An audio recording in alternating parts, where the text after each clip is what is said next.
beberapa menit, Aceh berubah selamanya. Tapi di balik tragedi yang semua orang tahu, ada cerita lain yang jarang kita pikirkan. Manuskrip ikut tenggelam.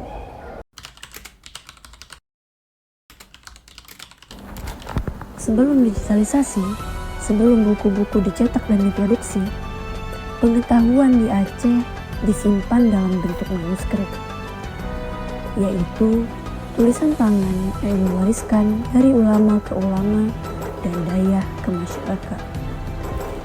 Manuskrip bukan sekadar kertas tua, ia adalah memori kolektif, ajaran tarekat, khutbah, suara politik, catatan ekonomi, bahkan karya sastra berbahasa Aceh.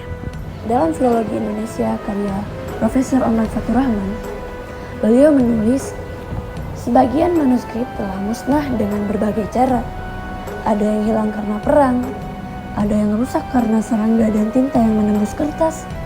Indonesia dengan iklim lembab dan rawan gempa membuat naskah mudah hancur tanpa disadari. Bahkan sebelum kita lahir, Aceh telah kehilangan ratusan manuskrip. Di antaranya ada koleksi Tanuh Abe yang disembunyikan di gua pada tahun 1901. Koleksi tersebut musnah begitu saja hanya karena hujan dan udara lembab. Dan bahkan sebagian naskah yang pernah berpindah dari Tanuh Abe juga ikut hilang saat tsunami. Ada manuskrip-manuskrip yang hilang bahkan sebelum sempat dikatalogisasikan. Bayangkan, sejarah yang bahkan belum sempat diberi nomor inventaris sudah hilang dari ingatan kita. Tsunami yang terjadi di Aceh pada 2004 menjadi salah satu pengingat terbesar untuk kita. Dalam satu hari bukan hanya nyawa yang hilang, tetapi juga masa silam yang belum sempat kita baca. Di masa kini, upaya penyelamatan manuskrip tidak berhenti. Dalam salah satu episode Ngariksa, Mashkur Syafruddin, seorang kolektor manuskrip dan pendiri sekaligus pemilik Museum Pedir. Beliau menyimpan dan merawat lebih dari 600 manuskrip Aceh.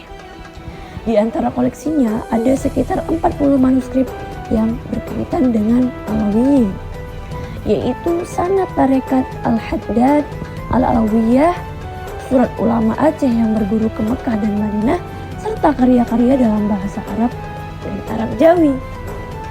Salah satu tokoh penting adalah Syekh Muhammad Marhaban pada abad ke-19. Dia mengambil tarekat Al-Haddad di Mekah lalu mengijazahkannya kepada murid-muridnya di Aceh, sehingga jaringan keilmuan Arab dan Aceh bersambung, hidup dan cair.